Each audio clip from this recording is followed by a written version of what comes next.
perkenalkan, nama saya Nazila dari Program Studi Pendidikan Kimia Fakultas Keguruan dan Ilmu Pendidikan Universitas Maritim Raja Ali Haji. Nah, di sini saya akan melakukan seminar proposal untuk memenuhi tugas akhir mata kuliah kepustakaan dan seminar kimia. Adapun judul proposal saya yaitu pengaruh pembelajaran VK4R dengan teknik mind mapping terhadap hasil belajar kimia kelas 11 pada materi asam basa siswa MAN Tanjung Pinang. Nah, yang pertama bab 1. Nah, di bab 1 ini saya akan menjelaskan terbelakang masalah, rumusan masalah, tujuan penelitian, dan manfaat penelitian. Nah, yang pertama itu adalah latar belakang masalah. Nah, di latar belakang masalah ini itu salah satu permasalahannya yaitu lemahnya proses pendidikan. Pada proses pembelajaran, peserta didik kurang didorong untuk mengembangkan kemampuan berpikir. Nah, seperti kita ketahui bahwasanya di dalam kelas anak lebih dituntut untuk menghafal informasi otak tanpa dituntut untuk memahami informasi yang diingatnya. Nah, selanjutnya itu rumusan masalah.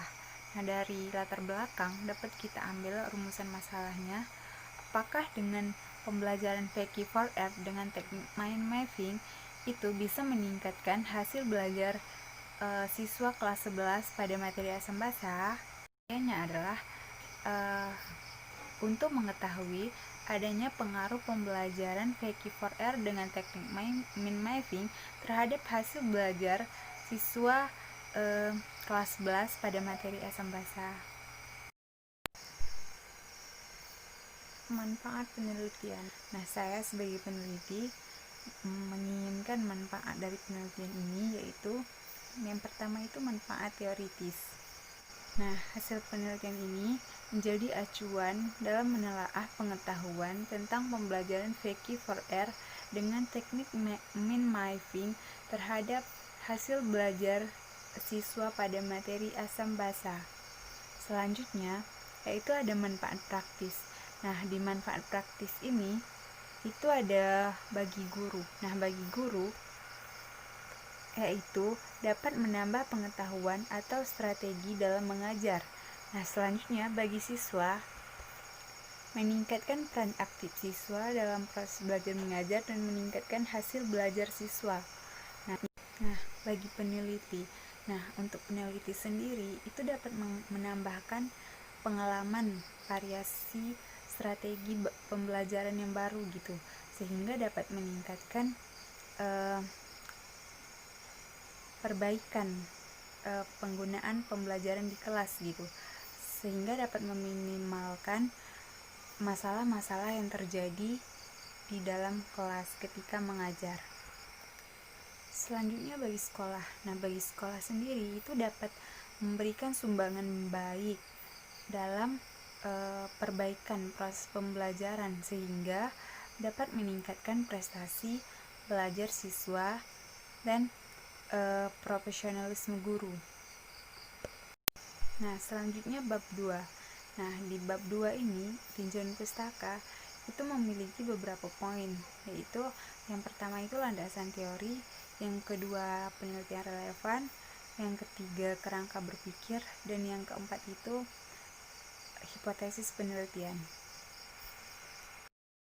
Nah, pada landasan teori itu saya menuliskan yaitu membahas tentang belajar dan hasil belajar, terus strategi VK4R itu sendiri itu ada preview, question, read, reflect, reshape, and review, serta saya juga menuliskan teknik mind mapping, dan selanjutnya itu pembelajaran VK4R dengan teknik mind mapping itu sendiri, serta yang selanjutnya itu saya menuliskan tentang materi asam basa. Nah, selanjutnya penelitian relevan. Nah, di sini saya hanya mengambil 2 penelitian relevan dari 10 penelitian relevan yang telah saya buat.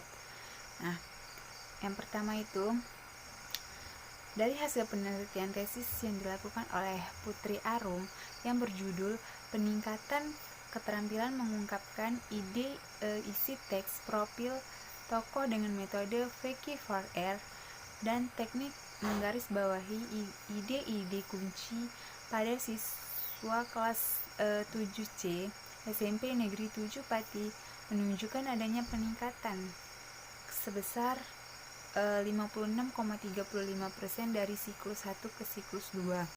Selanjutnya kerangka berpikir. Nah, kerangka berpikir yang saya buat yang paling atas itu sekolah nyaman Tanjung Pinang.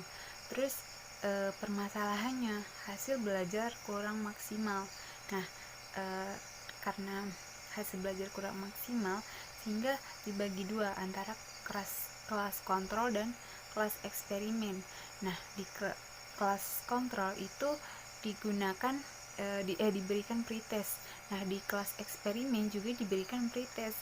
Selanjutnya di kelas kontrol itu menggunakan pembelajaran VK4R, sedangkan di kelas eksperimen itu menggunakan pembelajaran VK4R dengan teknik mind mapping. Selanjutnya keduanya antara kelas kontrol dan kelas eksperimen itu diberikan post test. Nah, setelah diberikan post test, dilihat hasil belajar siswa tersebut. Selanjutnya bab 3. Nah, bab 3 metodologi penelitian ini saya membahas tentang poin-poin, beberapa poin.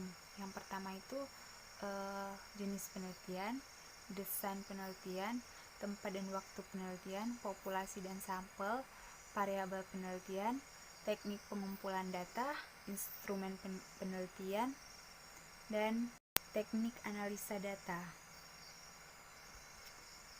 Nah, jenis penelitian.